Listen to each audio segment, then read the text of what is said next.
time. I be the man to blast the suckers. I be the man to run the suckers. You know you cocksuckers. I'm a man that's drinking vanilla.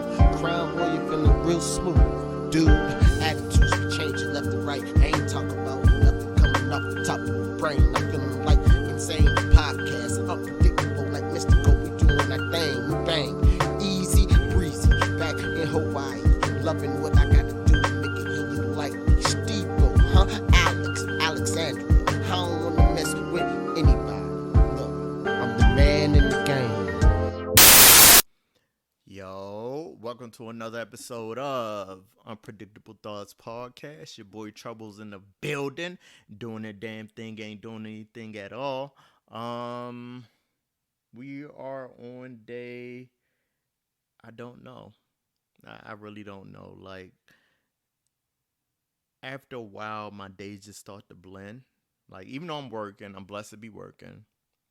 Salute to my job. I'm also salute to my job, but like my days are starting to blur. I don't know if anybody else kind of feels like that, but my days actually feel like that.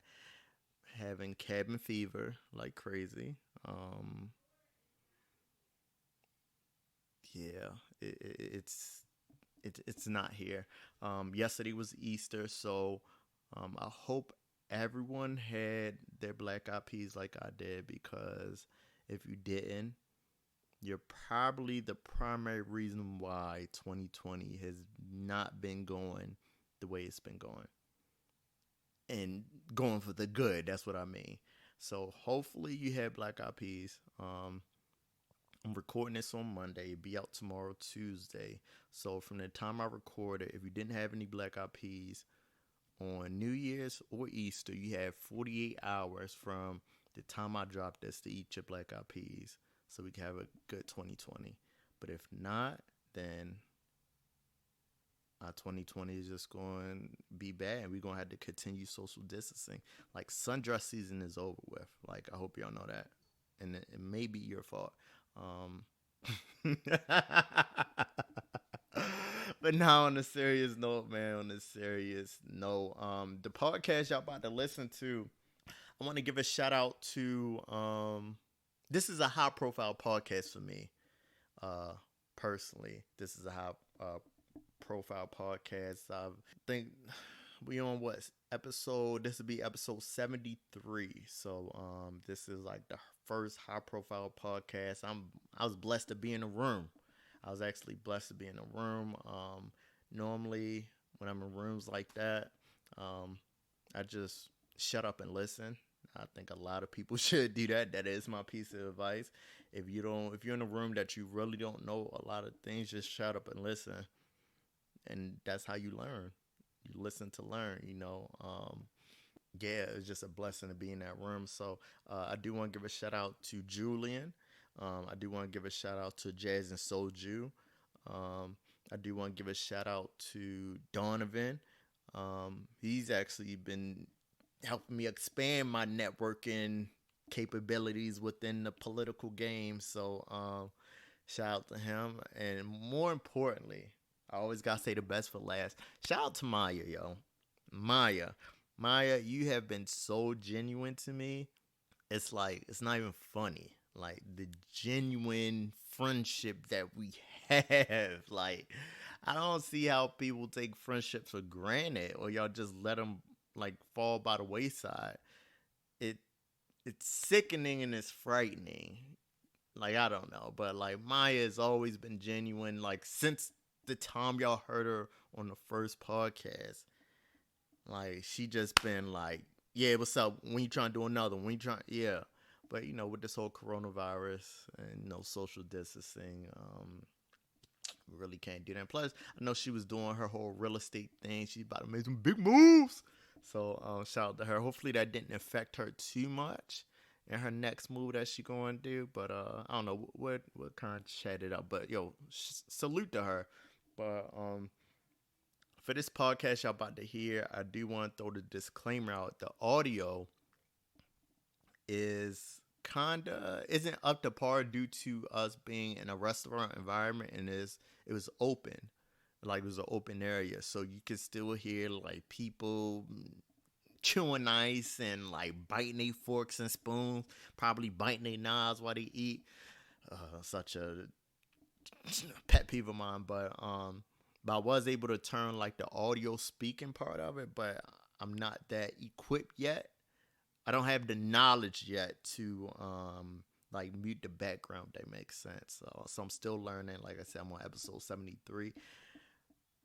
We on episode 73 because so many other people helped me get to this point in my life. So hey, Jones, Ford, AC, Maya, Morgan, um, homeboy D. So many people has helped me. So it's like I'm not on episode 73. We on episode 73. So salute to everybody that has helped thus far. And speaking of helping, this podcast that y'all are about to listen to is with Mayor Sheila Dixon. She was the 48th mayor of Baltimore City. And the crazy part is, from my understanding, she was mayor when I left Baltimore to join the Marine Corps. So I don't know anything like what really happened except for the negative that has happened. I'm not going to say it on here. I'm not about to say it. But, you know, if y'all Google, that probably the first thing that pops up. And I will say this. If that turns you off from voting for her or just even continue listening, you know, I find it messed up due to the fact of if she, not even she, if you went through some BS, like if you don't even know the whole story. I don't even know the whole story, but this is just how I live life. Like if you went through some BS and like you can't tell all the information out, you would still want people to hear your side of the story. And that's what I kind of get when not every time, but when I have said, I just throw it out there. I'm like, yo, what are your thoughts on Sheila Dixon? And they will just always bring up the same incident over and over and over. And I'm like, well, it's more than that, you know? Like she has policies that she put into place. She has all these other things. But we all know when the lie's more entertaining than the truth, no one really cares. So, but you're going to care about this audio, I know that. But listen to it. Give your thoughts and opinions after you listen to the whole thing. And if you already Googled what the hell happened, hey, it is what it is. Like the title of this, The Humble Never Stumbles, baby. But your ego always going to trip. I think I said that right. It was the ego trip, but the humble never stumble. Or the humble doesn't stumble. I don't. You get what I'm saying, though. But listen to it. Make your own observations. At the end of the day, when it is time to vote for Baltimore, make sure y'all vote. Make sure y'all vote. And don't vote off of, a confirmation bias mindset. And what I mean by that, don't vote off of one piece of information at the end of the day, because everybody has like their little, we'll call them hiccups in life. And like I said, if you had a hiccup in life and you knew it was some BS, you would want somebody to hear your side. So like I said, hear this and then make your decision. And then more importantly, make sure you go out and vote. Make sure you go out and vote. Lastly, this isn't my endorsement for Sheila Dixon. I'm not saying like, oh, I'm voting for Sheila. I'm voting for Sheila.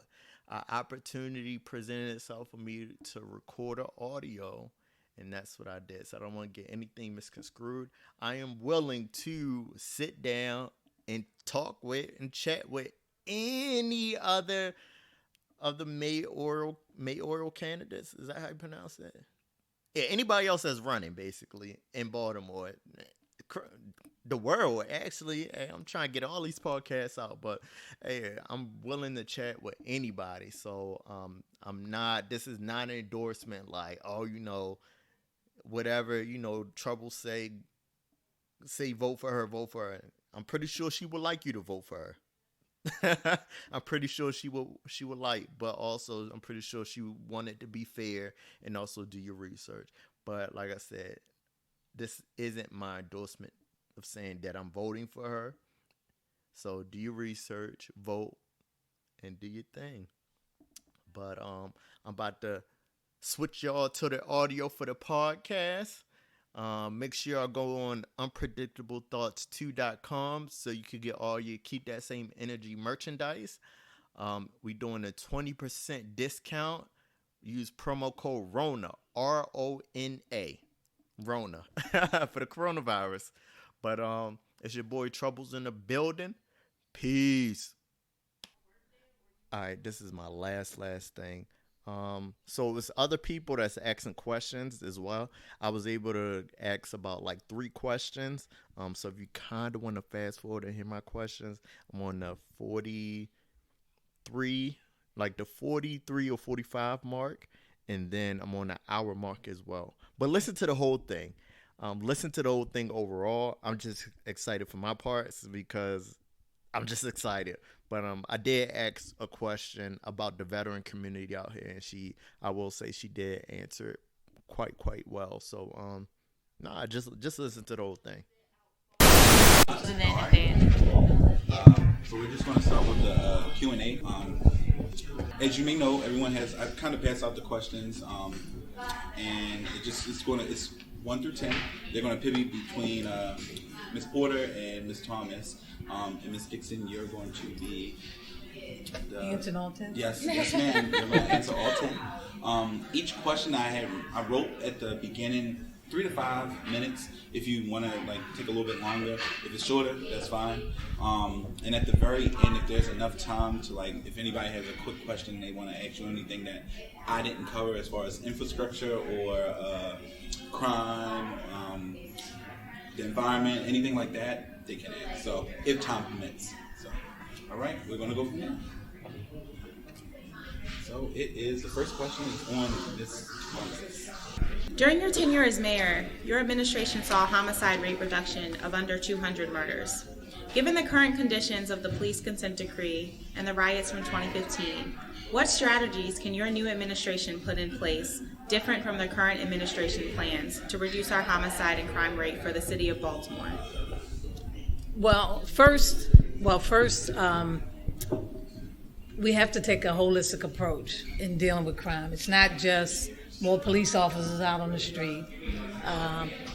We have to first look at all of our criminal justice agencies and departments. And we really need to bring everybody to the table. State's attorneys, the police, sheriff's department, parole and probation, the state police, the courts, all juvenile services, all the entities need to be at the table because each of those pieces, the prison system, play a role in how we're going to reduce crime. And we have to really assess and evaluate what agencies have certain strengths and weaknesses and what we need to do to correct those. To give you an example, we used to have the Criminal Coordinating Council where all these entities sat at the table, and as well as elected officials, and it was an open meeting, so it wasn't something that was discussed behind closed doors. They had the media that sat and observed, as well as other individuals who had interest. The clerk of the court, all of these parties were at the table. And one of the questions that I asked then and that I would ask in the future is, what in your respective agency needs to happen in order for us to eliminate the crime that's happening in this city?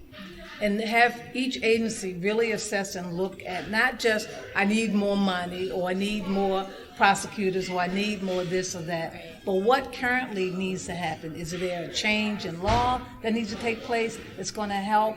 Is there a need for evaluating maybe one agency doing X, Y, Z where another one is not? But really assessing that. And then looking at, because if you look at the courts, you look at the state's attorney's office, you look at the police department, their interaction when you arrest an individual when they go before the judge, when they are prosecuted, or when the state's attorney is defending an individual, or when a person's on parole and probation.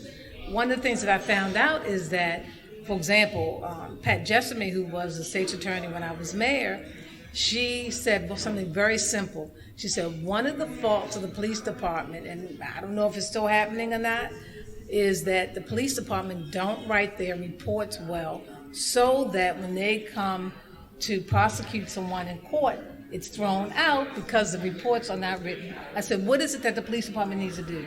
She said, I will set up a training program for the police to show them how to write their reports, for them to improve. So we set up a system. So that was a weakness in the police department, of writing just simple reports, so that when an individual commits a crime and then goes before the state's attorney or the judge, we have not only the report written right, but the evidence and all the information. So that's one piece where everyone has to sit at the table and look at their strengths and weaknesses and really begin to address that. The other piece is, for me, is we have to go even further back and look at what is it in Baltimore that causes some communities to have systemic issues that are like a cycle. It's like a generation after generation that's happening. It's related to drug addiction, mental health, various issues. And we have to really begin to work with our hospitals, our psychologists. We have to work with our schools early on, not high school, but back when a child enters school. To be honest with you, really need to begin at the time that child is conceived, and that child and that parent is receiving prenatal care. I mean, it's at that point we have to begin to really track, and that's where I believe the biggest employers in this city can play a tremendous role in helping in that process. Because if that mother is addicted, or if there are certain other illnesses that affect that mother, because that's who's carrying that child, ultimately that's going to have an effect on that baby, as well as that environment that that person is living in. So, it's a lot. Can city government do this all? No, but city government can be part of the catalyst to bring these entities together. So we got to go back to basic fundamental things when that child is conceived, how we can work with that parent to have a healthy diet. I know we have food deserts within our city. We need to assess certain neighborhoods and communities to look at what's not there and what we can do to put those resources in those communities. So that's another piece before that child enters school. And then when that child enters school, we need to, from the very beginning, if you are a parent and your child goes to a private school, in most cases you have an interview with the administrators about how you're raising that child, certain questions that they ask you, how you discipline that child. I mean, there's a whole host of questions that are asked, because my children went to religious private schools, and I'll never forget the question that was asked: how do you discipline your child? And my husband and I had two different philosophies, but we joined forces. We were a team. I believed in time out. He believed in giving that child that look or spanking that child. And so we made it very clear that depending on what was going on, but when a child enters public school, and Andy or anybody else can maybe answer this question, does the principal and the teachers sit down with you and ask you some basic questions so you can get a sense of what you might have to work on with that child, what resources might be needed in that school. That's why I'm an advocate for community schools. So we have to bring in psychological services within the schools for children and the parents, because most kids today who are in school, even at an early age, see so much trauma that affect their lives that when I was young, you didn't see that, you didn't experience that. You might have experienced some things in your family as it relates to alcoholism and other things like that, but now a child can come to school and witness people dying and being killed in front of them. So how are they going to be able to function in the classroom? So we have to have those resources and services available. That's another piece of crime fighting. Then the other piece is that I think is important in moving forward is that we have a lot of religious institutions in our city. We have mosques, we have synagogues, we have churches. A lot of people don't want to go to the police department when they know something's going on. But a lot of people have more confidence in going to a possible mosque or a synagogue or a church to maybe confiding into that minister or that designee to say, this is going on in my community. I'm afraid to share that. But we could connect those religious organizations with the police department to share information that they might not be willing to share. So you literally create these little safe havens within the community that could be a possible outlet. Safe streets is another piece that I think if we utilize it a little differently. I'm not sure where the breakdown came in with Safe Streets, and it doesn't appear that Safe Streets is as effective as it used to be. But when you have an ex-gang member or an individual who is an ex-offender who's out there and knows the pulse of the community and knows the criminal element, they can go to them and say, hey, how can we work this out? What is it that we can do in order to eliminate what's going on? So that's, for me, those are pieces that have to happen all at the same time, as well as dealing with lead paint, lead in the water. Because believe it or not, our mental being affects what happens to us long term. And a lot of young people today, because I have a nephew who's a police officer, and he says to me, Aunt Sheila, these young people today think a lot differently. And I guarantee you, if you look back, it probably stems from lead poison, lead in the water. What are some of the other ills that kids face? Asbestos. Well, that could affect a lot of us. Too. Well, not drug addiction, but also trauma, just things that some of us might not have experienced before, or to the magnitude that affects us. And so their sensitivity to a life, because of everything that's going on within them, the chemicals in our system, through instant gratification, by using microwaves, by eating processed foods, all of that can contribute to how you think, how you feel, and your mental state. And so there's a lot we can do in that respect as well. Thank you. So next question. During your tenure as mayor, your administration overseen projects such as Project Orange Cone, which helped pave over 133 miles of roads in the first year as mayor, and each year after until you left office in 2010, while still managing the city's budget during a horrible recession. Based on the condition of the roads, today's majority of the city's roads have major infrastructure issues, and one would say majority of the city is under construction. How would your administration work with agencies like DOT to start back a similar program to start rebuilding cities' roadways and infrastructure? Well, infrastructure here in the city, as many of you know, our highways, our roads, our bridges, there's a lot of work, and it's very costly. One of the things that I was just adamant about doing was figuring out a way to resurface our roads. And so one of the things that was taken away from the city was that in the past, you would have contractors doing the roads as well as city workers. So part of Orange Cone, where we had city workers, because we had experienced individuals who knew how to do resurfacing. So you had them helping to resurface the roads along with the contractors. Today, that program is gone. Now, here again, one of the things that I believe, and I know Felicia's going to go into politics and represent the 10th district. Yes, ma'am. See, I know that as the 6th district. I'm sorry. I just know the old district, the 10th district. Is that when something is put in place and it's working and it's successful and it's saving money, no matter who the administration is, you don't throw it out, you build on it. And that's one of the challenges that we face here in Baltimore. Instead of us building on it, oh, she got something there with these orange cones. Well, we're having the city agencies do it, transportation do it, along with the contractors. Oh, I'm going to build on that. We're going to maximize and do more roads the next year. And that's what we did. We had no money in a recession.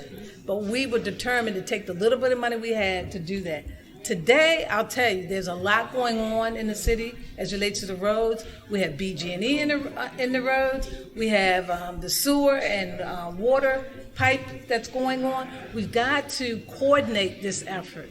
And it's like one street, BG&E is in the road, another street, the city or the contractors are doing water and wastewater, and then you have on another road, the contractors resurfacing the roads. We've got to coordinate that.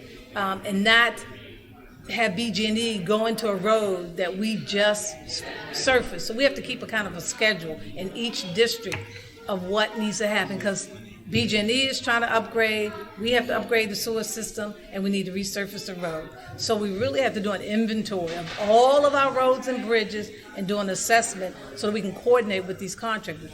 I'll let you in on a little secret that I learned because I work with contractors. Based on the prior administrations, Stephanie Barnes-Blake, the last administration probably doesn't even realize it. Because we now go to a 9 to 3 work as far as contractors in the streets and the roads, we're actually spending more money. Because what happens is they work less time and it's going to take longer to do the work. So some streets that they could be finished, BG&E or water and wastewater projects, if we went back to the system we had in place, 7 to 5, yes, traffic is going to be congested. Is it not congested with 9 to 3? Yes, it's congested. Let's get them out of there quicker than extend the time, and it's costing us more money. So that means that we're doing less with more. We're doing more with less. No, less with more. I mean, I'm saying financially. But if we bring in, and if we do night construction, a lot of areas, the city won't allow night construction. Downtown, okay, yes, there's a lot of apartment buildings and there's a lot of residents downtown, but in some areas, if we did night construction and disrupt a person for 2 weeks versus disrupting them for 4 months, what would you choose? I would prefer 3 weeks, because you get used to it after a while anyway, versus 4 months and the city having to spend more money versus we could do more with some of the money. So some of that type of thinking needs to happen here in the city, and I think we've lost sight of what's going on. So again, to answer the question, we can do some in-house as well as with contractors, but we really need to assess that whole process, what we're going through right now.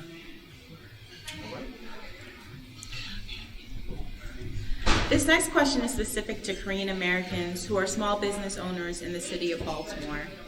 After the passing of the new zoning laws, currently 97 Korean small business grocery/liquor stores are supposed to be out of business without compensation. If we average one store as $300,000 in value, 97 stores equate to $29,100,000. Also, with this occurring, the tax base, along with those projections, will be wiped clean from the city revenue and the local commerce in the communities. Mayor Jack Young stated that if these stores were owned by African Americans, you would not have these ordinances even discussed. As a possible mayoral candidate for 2020 election of Baltimore, what plans or strategies would you put in place to help assist these Korean American small businesses to stay in Baltimore? And for reference, the current Korean community has an open lawsuit against the city for this. Yeah, I'm aware that the Korean business community has a current lawsuit in reference to the ordinance, and this whole process began with Hopkins in the city. Well, Johns Hopkins felt that the Korean businesses were adding to some of the crime in the city. Now, since that ordinance has passed, what I would have done while this process was going on is to get with those 97 businesses, look at where they're located, figure out either a strategy or plan to either try to relocate them in another area that could be conducive to provide a service to the citizens for that area, or to discuss ways that we could work with them, either there with a different type of business and or try to work with our partners to relocate them. But to lose 97 businesses in the city, we now are going to have another additional 97 vacant properties until those areas are redeveloped. But I think I think the city through BDC, through Main Street, could have taken the time to work with those businesses to figure out what other types of businesses would you be interested in starting, or assessing a neighborhood to determine what other kind of business could be used. For example, maybe out of those 97 businesses, 4 of them could have come together and created in an area a supermarket. Right. You know, like out in Baltimore County, you have the Korean supermarket where they have the fresh fish, produce, and other products. I mean, ideally, a community could really benefit from that. I know a lot of people who have public transportation and who drive use that Korean supermarket on Rolling Road. So to just say that they have to shut down and not try to work with them and figure out a way to make it a win-win. Now, if a business is a bad business and they're not willing to cooperate and work with and hire people from the community, I mean, that's a whole nother issue. Because part of what has to happen is any business that's in our community, I believe, has to hire individuals who live within those communities as well as work with that community as a whole. And then the language barrier between the African American community and the Korean community, I mean, I think it's something that if we put more emphasis and work harder within that area, it can only benefit us to be a win-win. Right. Thank you. So your next question deals with DPW. So in 2007 and 2016, you ran on a cleaner, greener Baltimore.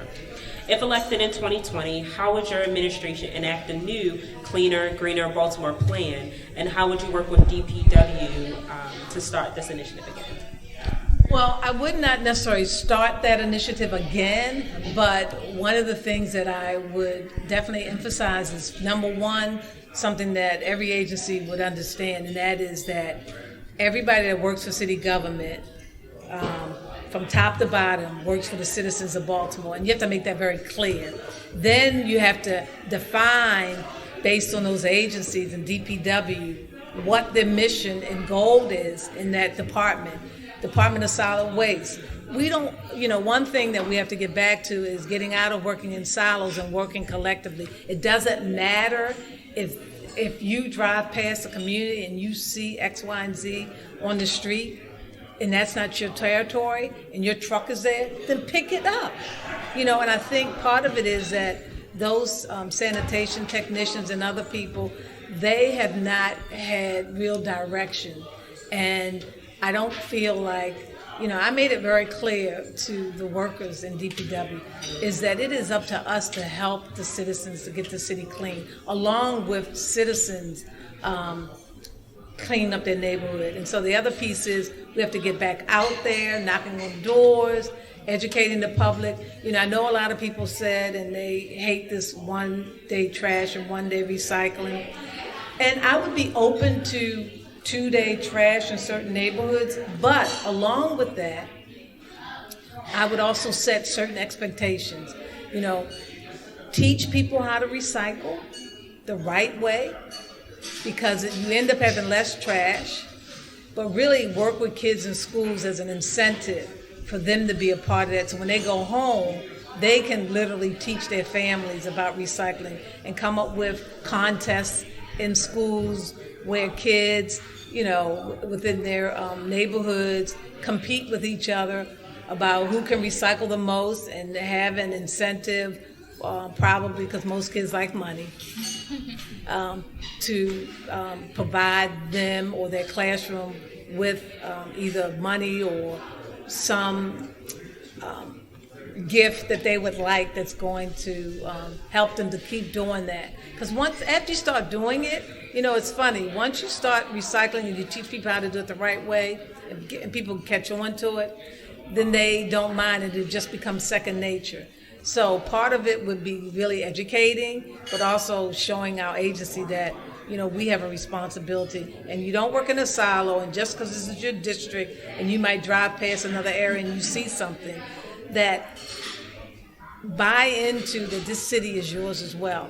And then also give us incentives to city employees. People work hard, and right now our sanitation folks, there are a lot of people who aren't making living wage. So one of the plans that I had in 2016 was to lead by example by providing a living wage for our city employees.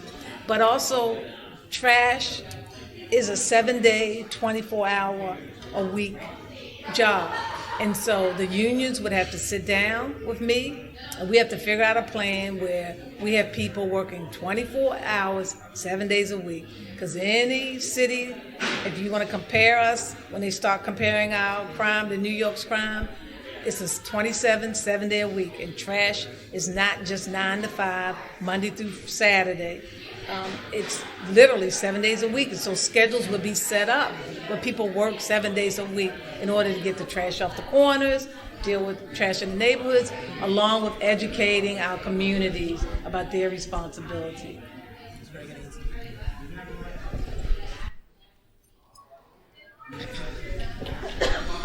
Based on the conditions in some communities around the city, would you say that it's more important for our city right now to either 1, build new homes and commercial space, 2, rehab expanding better utilization of existing homes and storefronts, or 3, a combination of the both? Please explain. Well, as I was, and I share this a lot when I talk to different groups, right now we have a population of 600 and some thousand people. Well, we'll really know when the census happened in 2020. But in some communities that are in Baltimore, we got to deal with reality. We're not going to necessarily renovate those houses in those communities. So we have to come up with an alternative plan. In some areas in Baltimore, and particularly in the 9th and the 10th district, when you go over by Wilkins Avenue, when you go down by off of Frederick and below St. Agnes in that area, some areas we need to clear it away and create industrial space. In some other areas, we need to clear it away and create areas like Stadium Place. We need a west side area of Stadium Place for seniors, a community. In some areas where it's marketable, we can renovate properties. But, we have so many now. We really have to assess the neighborhoods and communities. And then I go back to, I know we have the trust, the land trust, but I go back to the land bank. One thing that Baltimore has is property and land. We don't have a lot of money, but if we create that land bank, then we can take that and use that to attract developers to want to invest, because we can clear away the properties, clear away the liens, and as our investment, we give them those properties or that land to develop, to take to the bank based on the value of that property in order to create some new communities. But we really got to really assess. And unfortunately, when we decided on what schools were going to get rebuilt or renovated, we didn't do a comprehensive look at the neighborhood at the time in doing that. Because I think that's a prime time where we can look at where best should we build this new school or renovate this new school based on the population and really create the kind of community around that neighborhood. Right. So there are multiple things that's just my 2 cents. We have a developer who's here who could probably speak more about it, but that's just based on the basic knowledge that I have and what it's going to take. I don't think we're going to attract 1 million people back here to the city. I just want to deal with reality.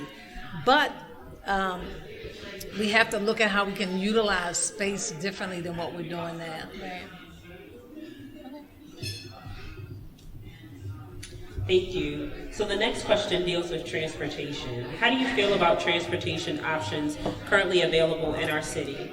Do we have enough options? If not, what would you do to increase those, and how would you work with Baltimore City's Senate delegation to accomplish your plans?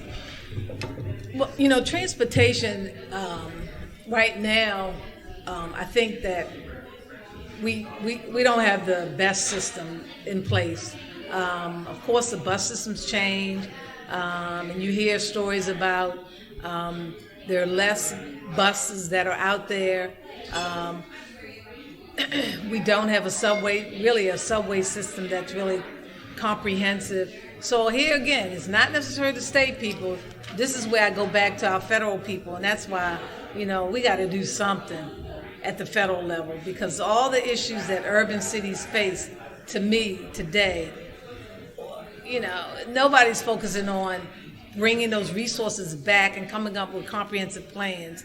And so I think we have to work with our state people as well as the federal people to look at a more comprehensive plan to maybe try to have less cars in the city and look at more public transportation through potentially going back and revisiting the red line and the green line, as well as more buses that are going to help to accommodate.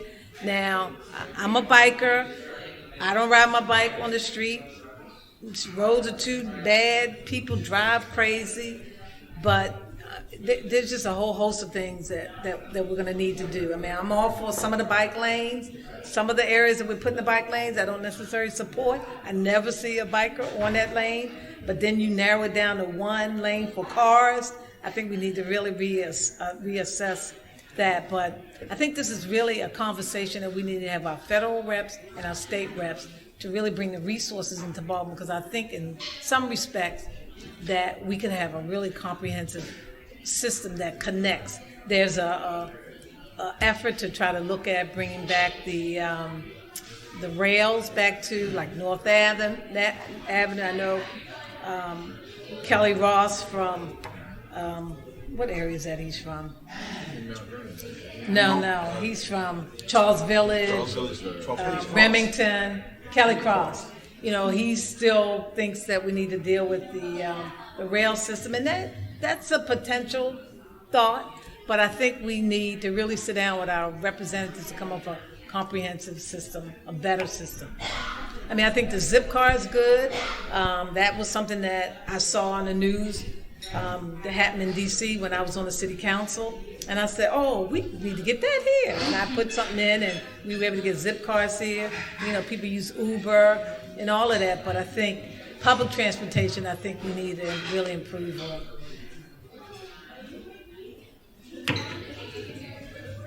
Thank you.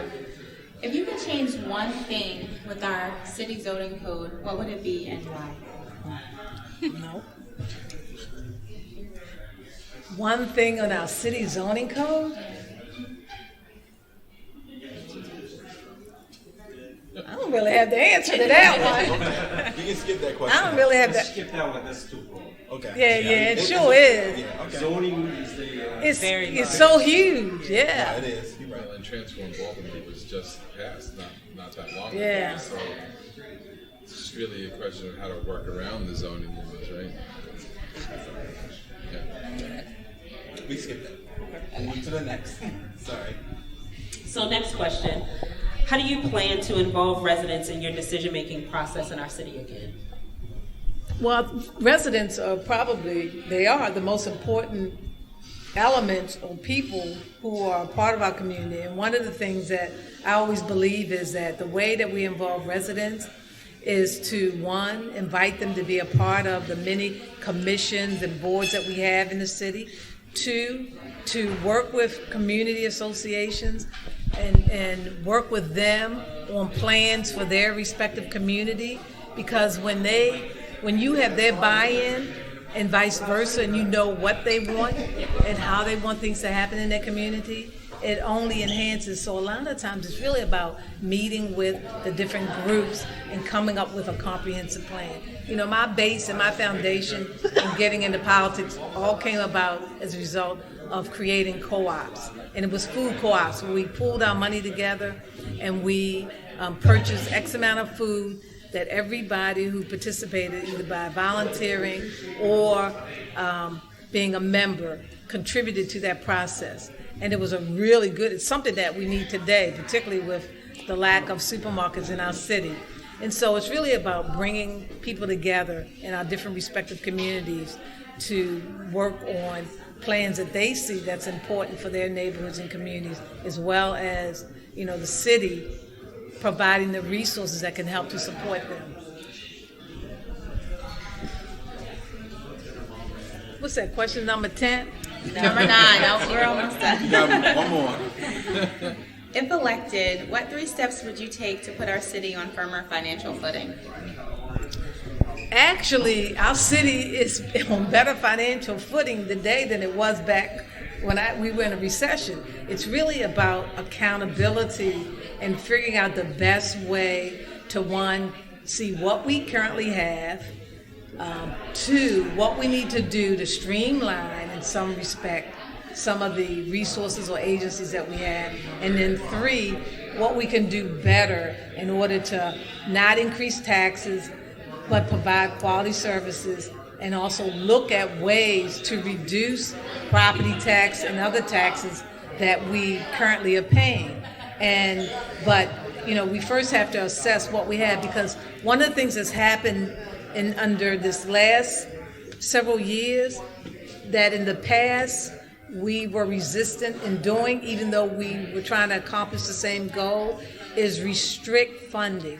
Because what happens is when you restrict funding, like the trust fund, there's a restricted amount of money that has to go into that. The children's fund, which is I support wholeheartedly, but when you have these restricted funds that money has to go into, then that means that something else is not going to get done.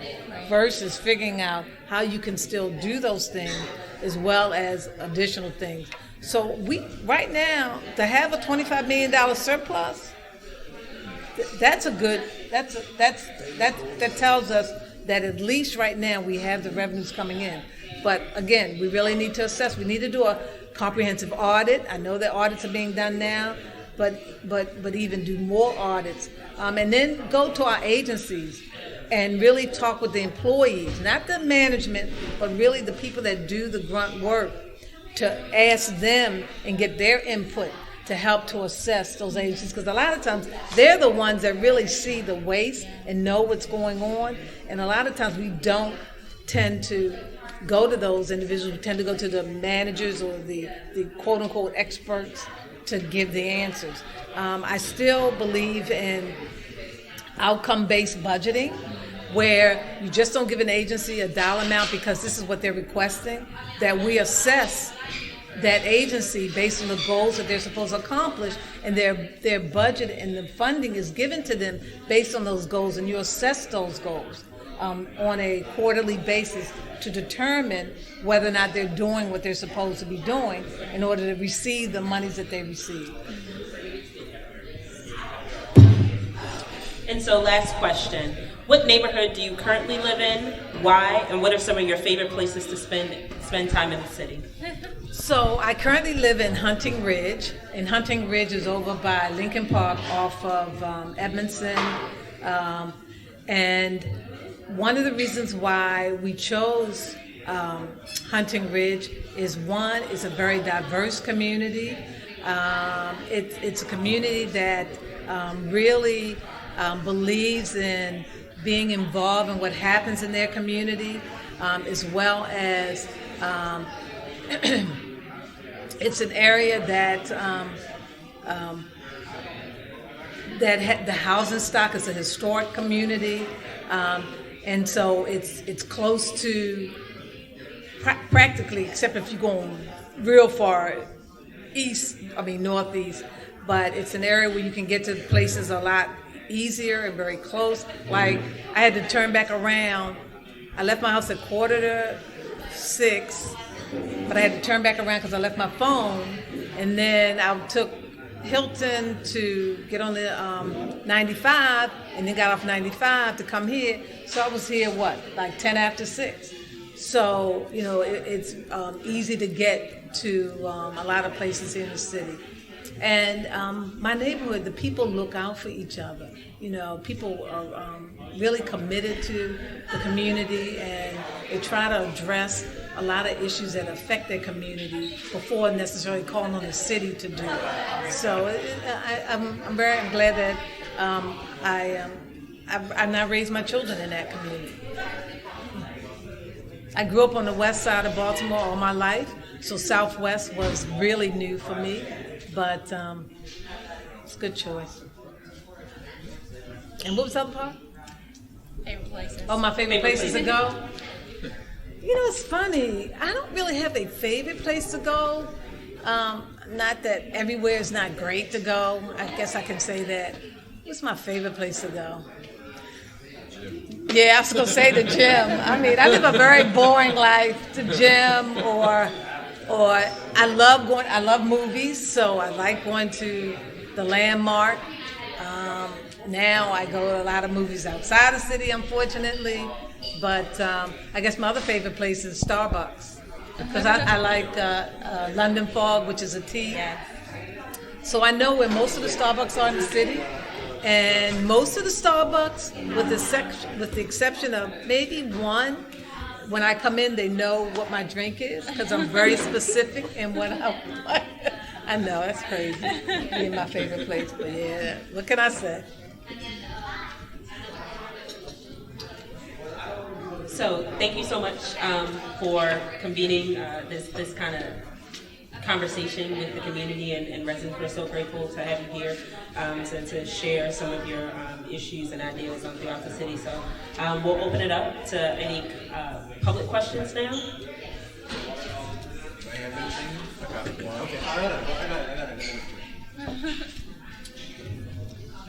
I'm kind of like a spokesman for the Baltimore City Korean American businesses. So far, we probably spent collectively $2.3 million cash. And we probably have to spend another $300,000 for this lawsuit. And we're still in the beginning stage. I mean, this is Mr. Yu. We're just in the beginning stage. Our lawsuit, after spending $2.some million, we just went to see the zoning commission, zoning appeals. And when we go to the circuit court, that's going to cost more money. And we're going to take this all the way because our Korean community feels that it's unconstitutional, first of all. Like Jack Young said, if these liquor stores owned by African Americans, the conversation or this zoning would have never passed. And we would not even have this conversation. And that's how we feel. But what I don't understand is why would he say that? That if it was owned by African Americans, because you know there are some African American liquor stores that I think have joined in with y'all because they have to close down. I think there was two. Yeah, I know one of them. Yeah, there's two. Yeah, but I'm just saying, so why would he say if they were African American businesses that would not happen? Because, you know, it all started with Johns Hopkins. Absolutely. Elbow Foundation. Yeah. So, for example, so most of Korean Americans do agree Baltimore does need a transition through zoning, complete zoning. We completely agree, but the process that we do not agree. I think that we should be more part of the first initial question and answers. This is Mr. Yu. He has been in liquor store business for 34 years, and not even one time did he receive any kind of citation from the city. When I go to the store, he has a citation from you. He has a citation from all the former mayors. Phenomenal. He contributes 10% of his profit to the community, to the neighborhood associations, and he has the checks to prove it. But still, because of his zoning, he blankets every liquor store that is now forming. And that's where I see where the problem comes in. I do agree, some of the liquor stores is horrendous. I want them to shut down. especially one down at the Green Mountain, 25th. I'm glad that shut down. 9 infractions within 4 years. I agree with the city completely. But the city is using the same law to blanket the whole community. That's where we do not agree. So as a next mayor, what kind of dialogue can you put in place so we could have a fair representation for someone like Mr. Yu? Well, right now, the law has passed, so it's a law. So, unless we amend the law to see what areas a particular store, we would have to literally amend it. Now, the question is, can we do that for one and not for another?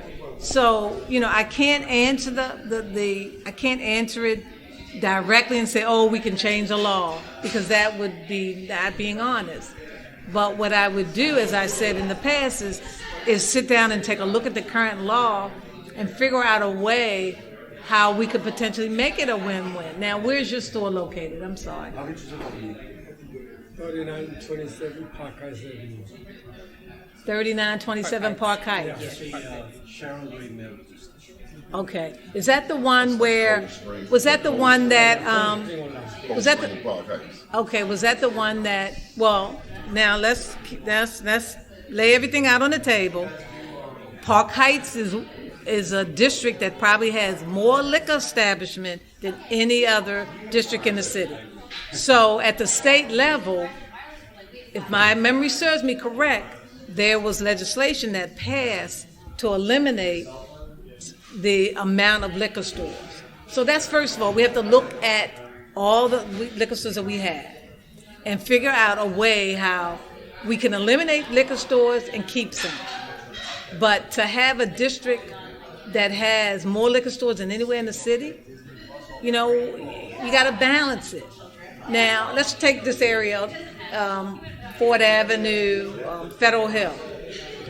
I don't know how many liquor stores that there are, but I guarantee you they're probably Not as many as in Park Heights.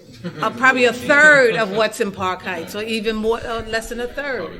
So we really got to look at community by community to answer that question, and I'm open to doing that. But keep in mind, it's a two-level effort. Liquor establishments are controlled by the state. So we would have to sit down with our state representatives and figure out a way that some businesses can stay and some businesses have to go. That's just being honest with you. But the one thing that we want to do is really try to focus on what should a neighborhood and community look like. When I drove up over here, I thought about Emerson Village. And I thought about the village because we have the upland community across the street where a little part of it has been developed. And I know that they're trying to develop the rest, and they were trying to get core money to develop it. But not only were they trying to develop it, but because of the irresponsibility of that landlord over at Emerson Village, our neighbor community should look just like this community. So in some ways we got to come down on businesses, and in some ways we have to help businesses. He's never gotten a citation or any of that, then he might be a business we need to look at. But again, we got to work in conjunction, in collaboration with the state, because they regulate.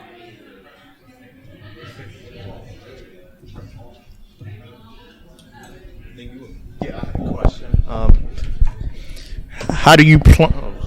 How do you plan to restore confidence in the political system to Baltimore residents after the resignation of Judge? Well, I think the bottom line is that we all have to be straightforward and honest. I went through mine, and people have no idea of everything that took place. You only know what you read in the paper. And a lot of that wasn't accurate or true. But for me, it's like to be transparent, yes, but to also make sure that you disclose what you're supposed to disclose. I would be retiring right now if I had to disclose a relationship that I had, period. But because I didn't disclose that relationship, I won't go into all the ins and out of people wanting to go after a particular person or not. But it's unfortunate what happened with Catherine, and we have to move forward, and we have to be transparent and disclose and try to show people honesty in who we are. I got one more. Anybody else want to go? My last one is: can you articulate your overall vision for Baltimore? First, Baltimore is a great city, and we can be even greater. We have so many jewels in the city. It's first the people who live here, who make that commitment to live in Baltimore, along with our art institutions and the different neighborhoods and communities that we face. It's really about how we get better control in managing city services and how we provide those to our constituents based on the taxes that they pay, because we pay a lot of high taxes. We pay property tax, taxes on our water and infrastructure, the rain tax. Now they're getting ready to pay the bag tax. We still got the bottle tax. I think we still have the bottle tax. All of those. So we really have to assess the taxes, and then we have to be able to project to the future and come up with a plan where I believe in creating systems and creating them that once a process is in place, that we build on it, and working with young people who want to come into government for the right reason and want to understand that if you have a system that's working, that you build on it, you don't throw it out. I never initially agreed with the city stat process that Martin O'Malley created. At that time, it intimidated people. People came to the meetings and they fudged numbers because they were afraid that they would get yelled at. But I said, no, let's look at this. We got some issues here in this agency. I'm not coming to this city stat to beat you up or to intimidate you. Just give me the facts. What is it we can do to correct this? Where are we weak? And so for me, the mayor is not only the leader, but the manager of city government and making sure things are running right and working with our partners. Because we have a lot of foundations and other partners, and we have so many programs in this city. So when people say that a program doesn't exist for a child or this doesn't exist, it's out there. But how do we collaborate and bring those together so people know what exists in their neighborhoods and community that can help them? And then we have to really break cycles in this city, and it's not something that you can do overnight. Most people in public office, they want something instantly. You gotta. We have to break cycles in the city. We have to break the cycle of illiteracy. We have to break the cycle of poverty. When I'm on the corner and those young guys are out there with their squeegee, I pull down my window, I ask them 3 questions. Number 1, how old are you? Number 2, where do you go to school? Number 3, what is it that I can do to help you to get off this corner, particularly if they're school age? And particularly if they're out there during school time. Now, what day was it that we had the fire at Emerson in the shopping center? Thursday. And some kids were out because school was closed. Emerson was closed, Thomas Jefferson was closed, so several schools around my neighborhood was closed. But I asked them, I said, so if I help you to get a part-time job, would you get off of this corner? Some of them take me up on it, some of them don't. But we've got to break cycles here. We've got to break the cycle of poverty in this city. Public housing was not created for generation after generation after generation to live in public housing. It was temporary housing. Actually, it was temporary housing when people came home from the military to help to sustain them until they got on their foot. Now it's acceptable. We got to break some things that are acceptable in communities. I went to school with individuals. I was blessed. I didn't grow up in a project, but I had friends that grew up in a project, and their goal for their parents, and I'm talking about parents that had 8, 9 kids, right? It was 4 of us. Their goal was to get out of public housing, for their kids to go to college, or to get a decent job, or to start a business. So, we got to get back to showing individuals the talent that they have and the gifts they have so that they can be sustainable for themselves and not just be dependent on government. Madam Mayor, just 3 quick questions for you. One is, and I don't know if you covered it earlier, your thoughts on Baltimore's murder rate. We kind of covered how to get out of it, but I mean, I'm disappointed in Baltimore's murder rate. We've gone through how many commissioners over the last 10 years. We've lost a lot of police officers, good officers, committed officers that would have been a great team to help move the city forward. We've got to, we can break this cycle that we're going through right now with the crime rate. And we can't wait 8 years. The consent decree is not going to go away, so let's work through that. But in the meantime, we have to show our police that we do respect them and want them, but our police have to also realize that they have to realize that the individual that they work with or represent for that particular district, that their lives matter.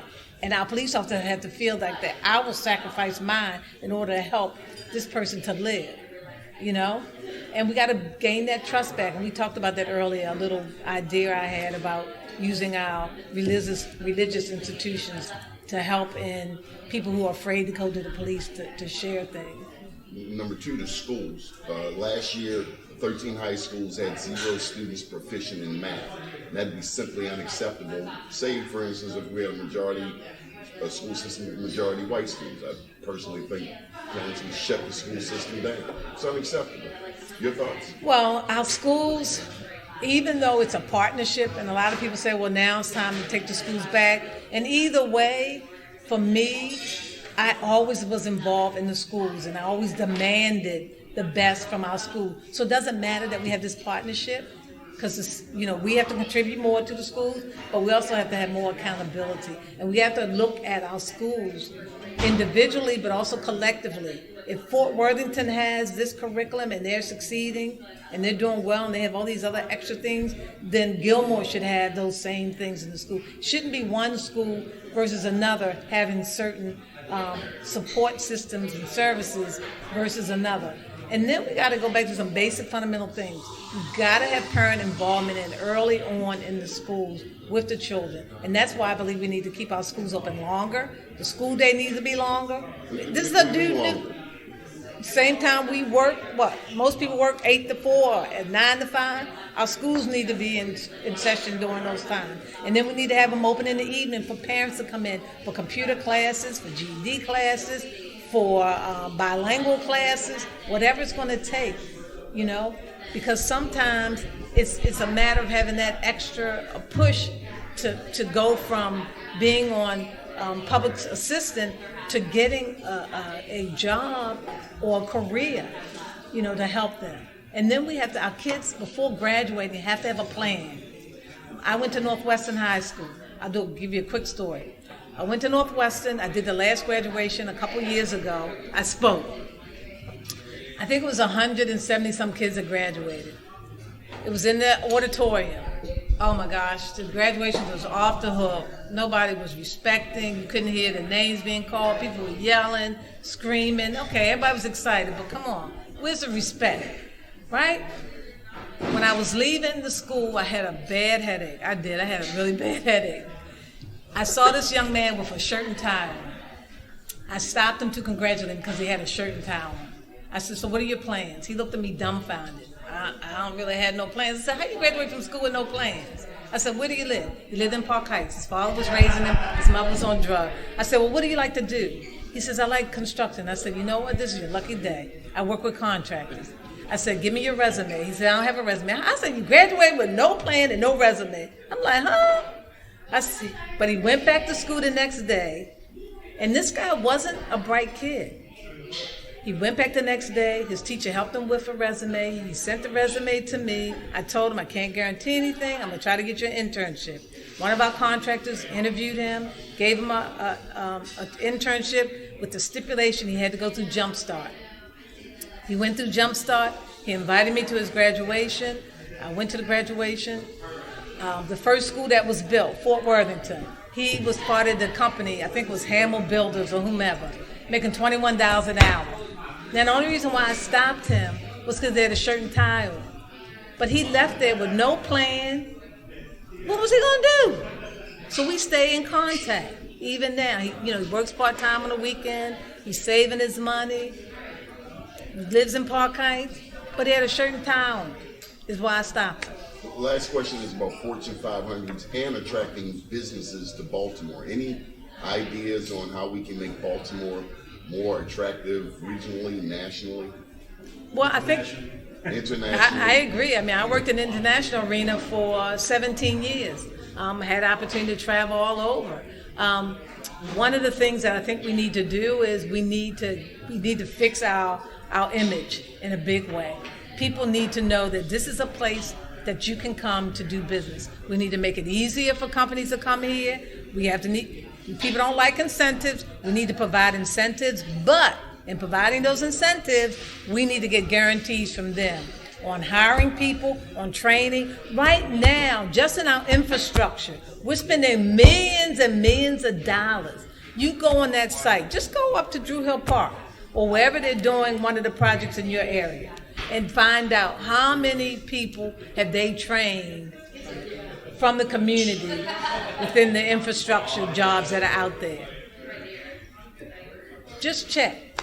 Or how many businesses, black businesses, are part of their team. They're bringing in people. The Miller brothers or Miller somebody who's working for BG&E because they're in my neighborhood upgrading the pipes. So, and they have to come in, if you have gas in your home, they have to come in, put a new meter in, they have to do this other thing. So the gentleman that came to my house, of course, I asked him a question. He's living in, first of all, he's living in Glen Burnie, but he's from Ohio. So he's paying rent, they're leasing apartments in Glen Burnie. Well, why aren't they leasing apartments in Baltimore City since they're doing infrastructure in Baltimore City? And he lives in Ohio. So what does that tell you? That money's going out of here. That's not coming into us. So we have to provide incentives, but we also have to change the image of the city, as well as put demands on them as well when coming in. Thank you. Well, and I think to piggyback on that as well is we need to have more vocational training, because the reality of it is that we just don't have a workforce here in the city that can meet those needs. And so that, of course, falls back on education and schools and getting people trained, and maybe something that you could work together with the unions, because I'm sure they would be happy because they're looking for workers. Well, with the unions and non-unions. Yeah, absolutely. No, I agree. I talked to a school board member who will go unnamed who said that the vocational ed infrastructure within Baltimore City public schools is horrible. Yeah. And we really need to start before high school, really middle school.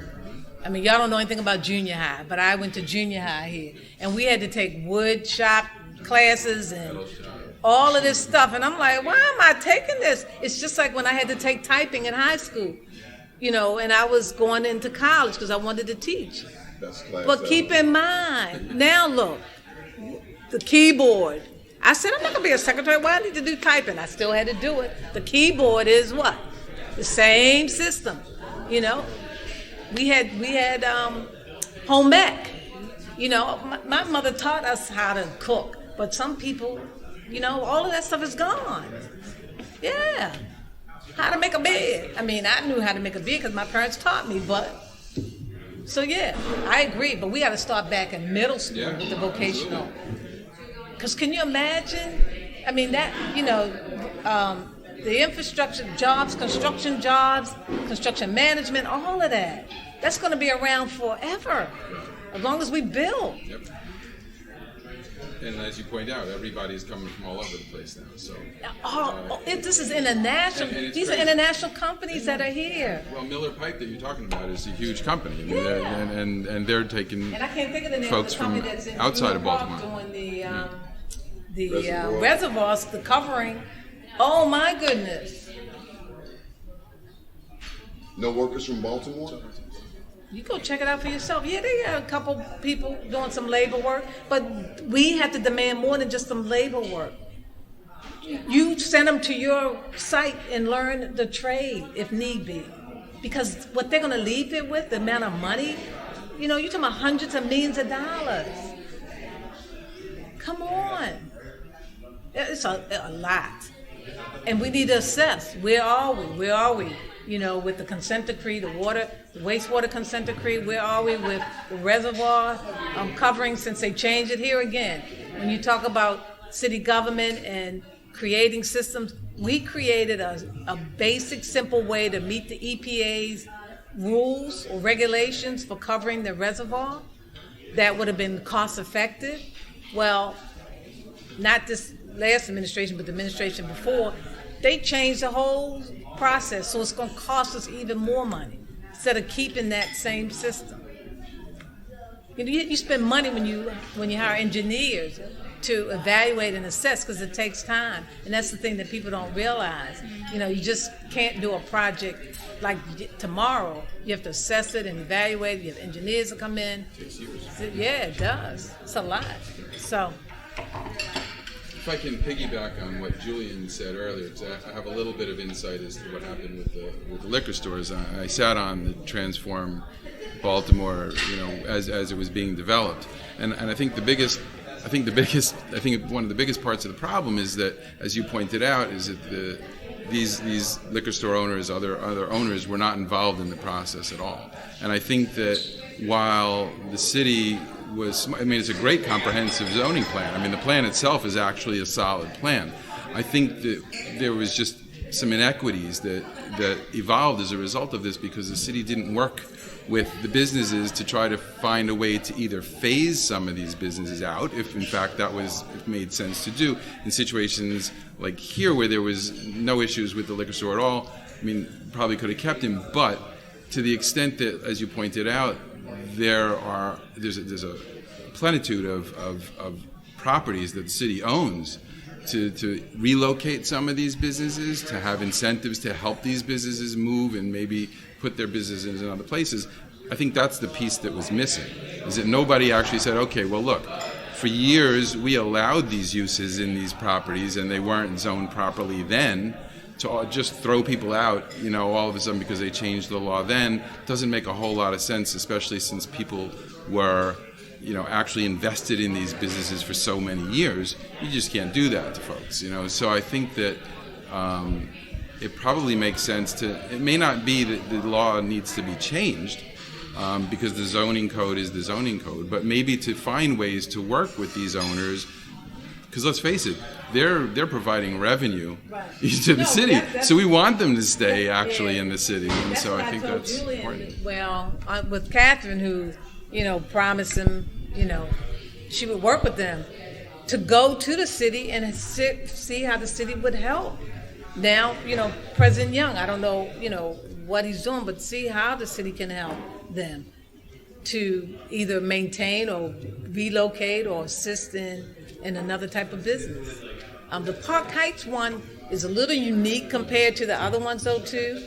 I mean, that was a concerted effort to reduce at the state level the numbers. That's why sometimes you have to be careful when people come and ask for your support, that you just giving it up easily versus checking people's records out and finding out what have they done in order to work with businesses. You know, I always try to figure out a way to make it a win-win if possible. If it just can't be that way, then yeah. But I'll do everything in my power to figure out how can, you know, it can be a win-win. You know, and I know that's an idealistic view, but it's been successful and it's worked for me. Well, one of the biggest things that especially when you go to region, can those 4 or 5 liquor stores get together and build a supermarket? So if it takes same amount of asset, let's say that each individual owners could put up a $200,000 each, and if you have 5, that's $1 million. With that $1 million, if you open up a supermarket in Baltimore County or Howard County, where a lot of it is going to, or Peach County, more likely than not, they will get more services from the city or the county. The safety issue will be non-existent. So, as a mayor, next mayor, what can you do to bring these people to actually open up the business instead of them going to the county? Well, again, if there's a effort to collaborate with multiple businesses, then we would look at an area within the city to help them to open up the business, and then also help provide support, just like we do with developers and other businesses here in the city. Again, we have areas in the city that I believe, with the right mix, that we could have a really comprehensive neighborhood and community, where we have a food desert in certain communities and areas.